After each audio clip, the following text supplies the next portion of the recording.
Coming to you from Annapolis, Maryland, home of the U.S. Naval Academy, the sailing capital of the world, home of the world's largest crab feast, and 4 signers of the Declaration of Independence. This is the Eye on Annapolis Daily News Brief, a daily roundup of local news that you can use, including local sports, local events, local opinion, and local weather from DMV Weather. Now here's your host, publisher of Eye on Annapolis, John Frenaye. Good morning. It is Monday, January 29th. This is John Frenaye, and this is your Eye on Annapolis Daily News Brief. We have some breaking news overnight. Shortly after midnight on South Main Chapel Way, which is at the village of Waugh Chapel up in Gambrills, police responded to reports of a man in the parking lot with a gunshot wound. There are limited details available, but the police did confirm to us that it was a gunshot wound. One patient was found in the parking lot, moving but bleeding. He was taken to a local trauma center with life-threatening injuries. We are awaiting additional information from the police department at this time. Your best bet to follow up on this story will be to head over to eyeonannapolis.net, and we will have a full report on that a little bit later this morning.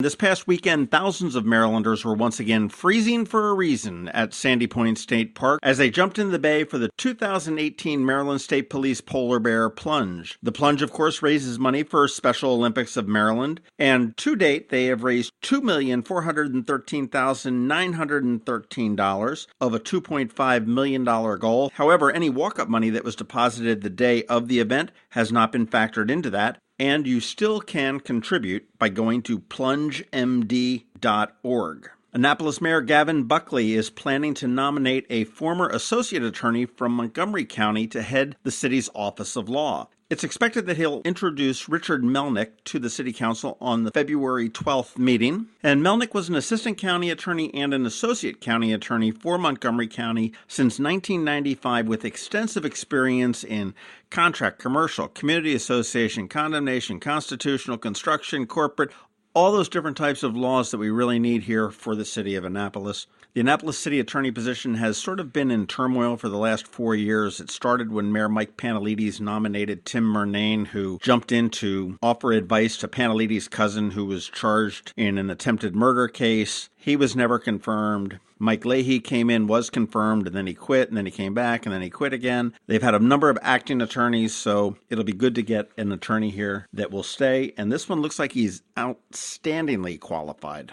Moving over to the county Executive Steve Shue, Public Schools Superintendent George Arlotto, and Police Chief Timothy Altamar have announced the reintroduction of DAARE, which is the Drug Abuse Resistance Education Program, to Anne Arundel County Public Schools. At a press conference on Friday, County Executive Shue said, "Education is the key to ensuring the next generation of Anne Arundel County citizens understands the dangers of heroin and opioids. The DAARE program helped a generation of children avoid drugs, and reinstating it will be pivotal in preventing countless students from walking down the long, dark path of addiction."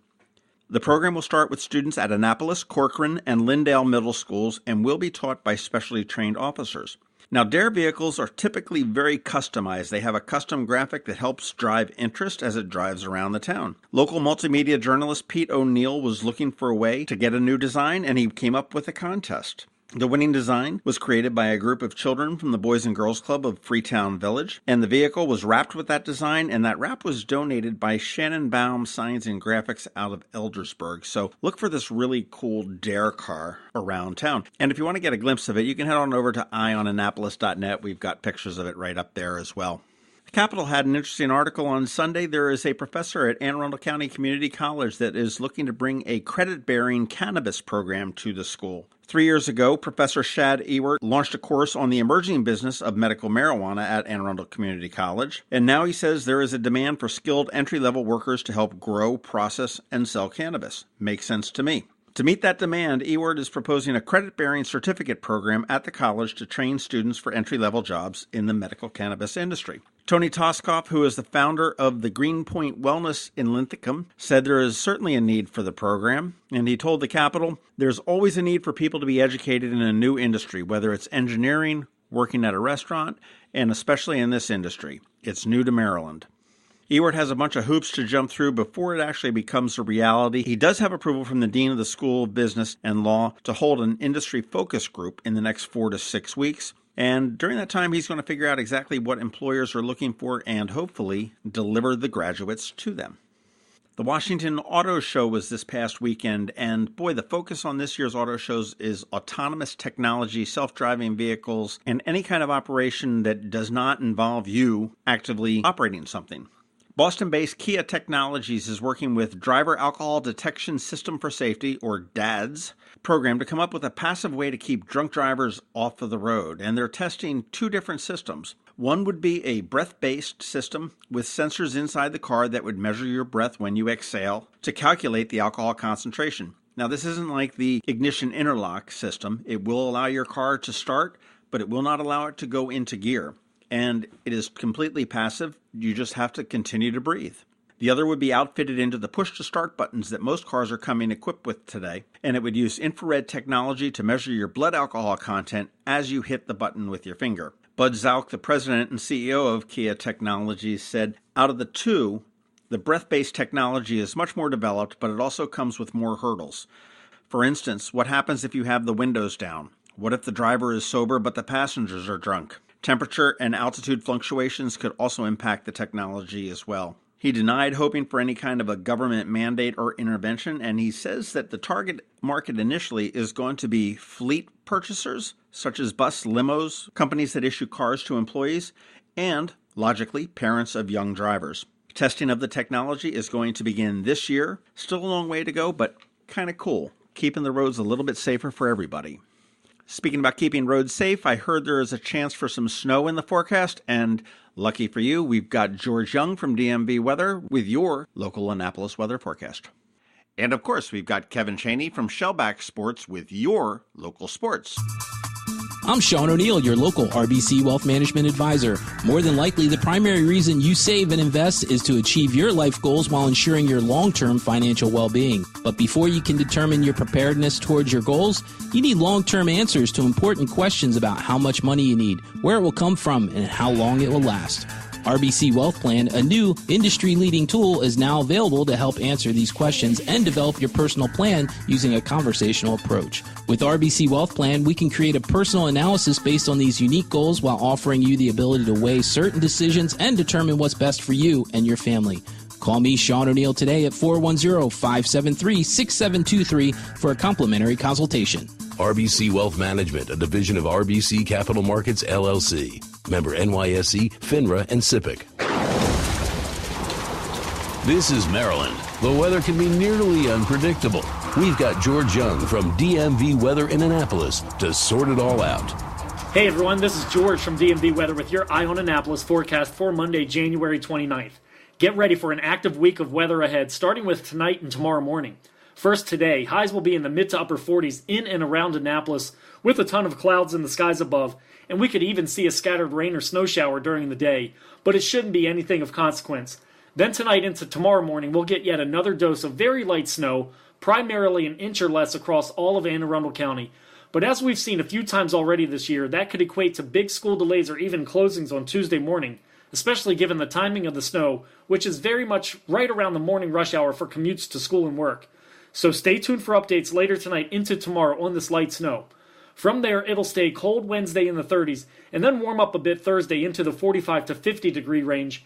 Then we get another possible winter weather event Friday, with potential snow or a mix of snow and rain and freezing rain, so stay tuned for updates on our website, app, and social media channels for updates throughout the week. Okay, that's it for us today. Make sure you download our free weather app in the Apple App Store or Google Play Store on all of your devices by searching for DCMDVA Weather, and also follow us on our website at dmvweather.com or on Twitter or Facebook so you can always stay weather informed. This is George Young of DMV Weather with your Annapolis forecast. Regardless of what falls from the skies out there this week, remember, whatever the weather outside, have fun and be safe. I'm Sean ONeill, your local RBC Wealth Management Advisor. When you choose to work with me, you'll have access to a worldwide network of financial products and services only available from a leading global institution. RBC's international reputation for physical strength and stability, world-class capabilities, and corporate values is unique in the financial services industry. I also recognize the importance of reinvesting in the communities in which we live and work, and I'm committed to serving my clients by building long-term relationships based on trust, integrity, and confidence. I look forward to helping you with your wealth management needs. Call me, Sean O'Neill, today at 410-573-6723 for a complimentary consultation. RBC Wealth Management, a division of RBC Capital Markets, LLC. Member NYSE, FINRA, and SIPC. If you're looking for local sports, it's right here, right now on the Eye on Annapolis Daily News Brief. Hey guys, Kevin here from ShellBackSports. Starting things off with boys varsity basketball. Broadneck beat South River, Arundel over Severna Park, Glen Burnie over Chesapeake, North County over Northeast, Southern over Annapolis, and ONeill over Meade. In girls varsity basketball, North County beat Northeast, South River beat Broadneck, Chesapeake beat Glen Burnie, Severna Park beat Arundel, and ONeill beat Meade. Varsity wrestling from Friday, North County won a meet against Arundel, Broadneck won a meet against Chesapeake. Maryland men's basketball played on Sunday, but despite having a 13-point lead at halftime, still fell short to the Michigan State Spartans, 74-68. The Baltimore Orioles have announced that Platinum Glove third baseman Manny Machado will be making the switch over to shortstop this season. And lastly, make sure you're checking out ShellBackSports this week as we highlight a freshman swimmer from Chesapeake who's making big waves. Make sure to follow on Twitter at @KChaneySports, and I'll see you guys on Wednesday. Thanks for listening to the Eye on Annapolis Daily News Brief. If you like what you heard, make sure to tell your friends and colleagues about it. And also tell them about our website, eyeonannapolis.net, where you can find much more. Be sure to check out our other weekly podcast, The Maryland Crabs. This podcast comes to you every Monday through Friday at 7 a.m. Thanks for listening, and we'll see you next time.